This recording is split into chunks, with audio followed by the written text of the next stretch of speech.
being in rehearsals, practicing and doing it is completely different to doing it up on stage. As it got closer and closer to the dates, we were counting down the days. We're going, God, we've only got 10 more days to go, and I don't have a clue what's happening. I don't know what I'm meant to be doing here, and I don't know what's meant to be happening there. So I think there was that kind of anxiety around at the time. 2, 3, 4.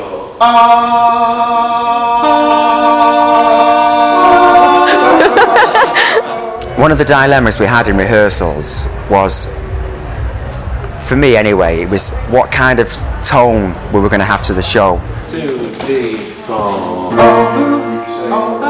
The crowd is half of our show. Are they going to scream here? Are they going to make noise? Are they going to be sat down during this gig? It was an unknown entity, it was. But we all suspected maybe it ain't going to be any different. If it's a bit of nostalgia and it brings back some memories, or even if you hadn't seen us before, but we just wanted it to be a great night out. Let's make them laugh, cry, sing, dance. Let's try and do the lot.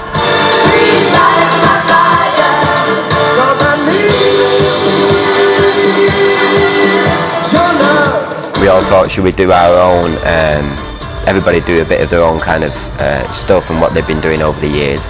But then it started to feel unnatural. It was a take that show, and it wouldn't have felt right then for me halfway through to go, oh, here's a couple of songs that I've done, and Gary go, oh, here's a couple of songs that I've done. 1, 2, 3, 4, 5. On the last show, very much the thing was to create a spectacle. From my point of view as a show producer, I felt as though the band got lost in amongst this fantastic stuff that was going on, and it didn't highlight them as individuals. The penultimate tour that they did years ago in '94 was much stronger, and that was about them and the band creating a piece of entertainment, and everything else came in.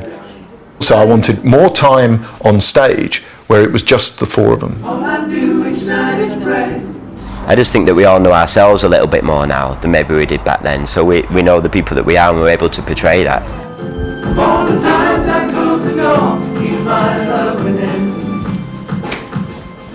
And I think the confidence for getting back up on stage and being able to do that, because when I see Gary and Jay, and I remember them saying, I don't know if I can walk onto that stage anymore, and I see them every night up on stage, I think, God, I remember when you said, but you're doing a damn good job,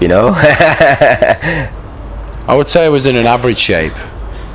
I think my body's always been in a decent shape anyway, but it's not from the outside that counts, it's from the inside. So if you have the lungs to actually, do the breathing and to be able to sing and dance, it's okay dancing, but to be able to sing and dance at the same time, that's where it becomes a real challenge. Keep on walking, looking at her. When they first walked in, they were a little bit nervous, but the first thing Jay did was spin on his head and glide in on upside down, and I thought, well, this is not going to be any problem. Then they learnt the choreography again, and reminded themselves of it, and we also took them through it. But when they finished that week, they felt a lot more confident.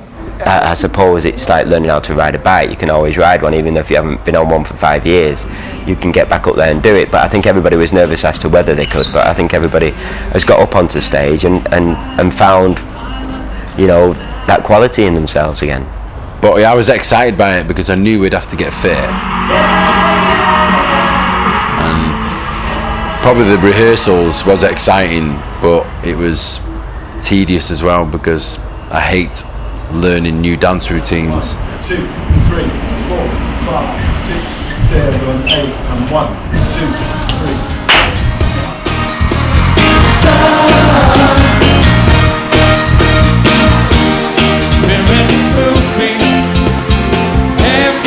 I think the balance on the show was great. You didn't know until Shore, which was over the hour, that you had 22 dancers on the stadiums. You're my lifeline, age of my lifetime, answer to all